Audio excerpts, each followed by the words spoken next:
I'm going to say one of the areas is going to be a mobile population. That's going to be your refugees. Your refugee community, not just the Syrian refugees, but in the Middle East and North Africa, you've had a lot of difficulty in those countries because of the extremism that is there. And you've had populations on the move for years and years and years. And with the attention that's come with the Syrian refugee crisis, those populations are now starting to find ways to move out of the areas that they've been stuck in, as in camps and things like that. So you're seeing a movement into like Europe, and you're seeing it into North America. They're finding ways to get out of those places where they've been persecuted for their faith. So the nations are coming to us, and we're not prepared. I would say fairly confidently that if you saw a Muslim or a Muslim moved into your neighborhood, you wouldn't even know how to strike up a conversation. Or it would be scary to do that because they're different, and all you know is this one side of the picture. What we're hearing from our partners on those kinds of things, there are so many ministries that are resourcing us to know how better to just be friends, and live Christ. Not worry about the other stuff just yet. Live Christ. Is to not be afraid. Pray for opportunities, okay?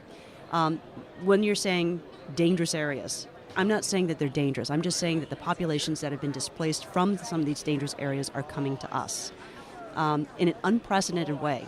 We wouldn't have been able to ordinarily get the gospel into these populations, but because they've been displaced, and now we can. Middle East and North Africa is one of the most difficult areas because of the high concentration of extremism. So those countries in that area are where you're seeing the most action happening. It's going to be places where you have a high concentration of the extremism. Yeah, and also compatible with that, you've got something taking place, the phenomenon. I think about northern Iraq and that being a Christian homeland for so many, and you have hundreds of thousands of people that have left Iraq going to other nations. And of course, when you have people leaving Iraq, they're going into Syria and Jordan and some of these other nations. So that really places a great burden on those nations. So like you're saying, you've got all these mobile populations. And I think one of the neat things that we could see here within the next, maybe year or so, maybe longer, but where you have the Iraqi homeland on the Nineveh Plains, for instance, where you had so many Christians that have left, well, they are enthusiastic about returning home. Not quite yet, but there's a possibility. So it seems to me that while Europe and North America are receiving a number of refugees, you still have people, there's something, a guest of mine said on the program not long ago, there's that concept of home. We want to, we want to be home. Well, their families have generations that live in these villages, so you want to be back with the bones of your family, and that's why they don't really want to leave. They want to go back home. And sometimes that's why you've seen people in refugee camps for 15 years, 20 years, Wow. And imagining what it's like to live temporarily, permanently. That's your new normal, and that's why it's so interesting when you see ministries like Sat7 coming alongside and saying, you know what, we see another need here.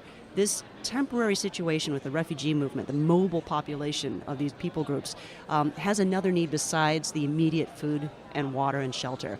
We need to educate their kids because there's a whole generation that's lost their childhood and the opportunity to go to school. But that makes them really vulnerable to an extremist ideology when they can come alongside and say, hey, we can promise you the world. We'll make sure that you have money because you won't be able to earn it any other way. So getting in front of that before it becomes a problem, there are so many ministries now that are saying we see a felt need in education. So Tent Schools International, they used to be worldwide Christian schools, but now they've got a whole different way of doing ministry, and they create tent schools in the refugee camps. Wow. And you've got Sat7 that's going to be launching the Sat7 Education Academy, Sat7 Academy.